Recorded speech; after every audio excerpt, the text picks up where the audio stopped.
Yeah, it's, you know, so movement, I would call myself a practitioner of movement. You know, like movement to me, the body, like the human body and how it moves, and I study movement. Like I'm like one of those people, like I'm weird. Like people watch sports for competition, like I'm looking at how they move. Yeah. You know, and that's why I like boxing, because boxing is all about really studying the fight. You know, like not the fighter, the fight, like what's happening in the fight. Yeah. And it's a modality. You start, what I mean by modality is that you start to understand that the universe is composed of these different things that come together. You know, like I was reading the other day, like a plant can't happen without photosynthesis, right?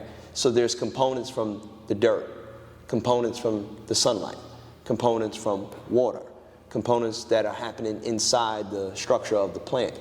And like everything has to happen. Yeah. There's no skips, there's no like cheat code, there's no like everything has to happen in a particular order for them to have something even sprout, to then, for me and you to breathe oxygen.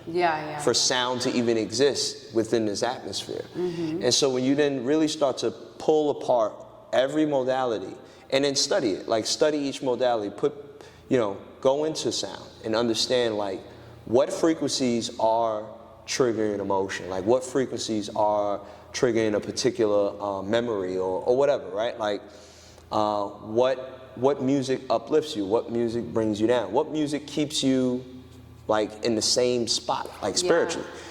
You know, and so you know, it makes me think about like how music was back in the day, where for example you had natural sounds like through instruments, and then today there's like this like I said, like this bombardment of like so much sound and frequency. And so my question leading into that is, you know, you started getting into the sound, and I'm assuming that you've been doing this for how long now?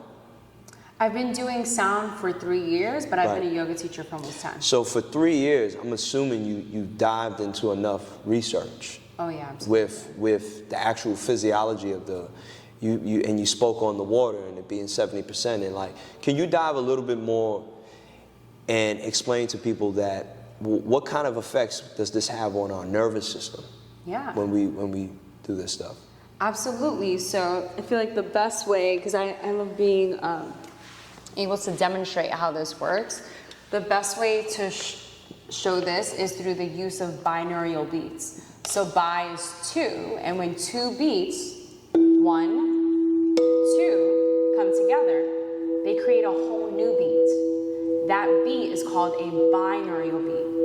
Why that is so helpful and important to understand is because binaural beats facilitate us getting into REM sleep cycles, specifically theta and delta brainwave states.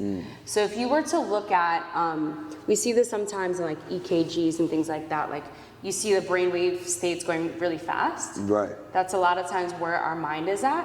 In theta, there's like these kind of big open swoops. And in delta, the wave states are even wider and slower. So this is just a direct example of how your mind is slowing down. That's why you're saying you're able to focus more fully in a conversation, because you're in theta. Right. So theta is what we've seen so beautifully in the Olympics this past year. When an athlete gets into flow state, scientifically, that is theta brainwave That makes state. sense. They're locked in, right? You can see this. You can see the shift. switch. Exactly, exactly. Yeah. And so that theta brainwave state is really important for like martial arts,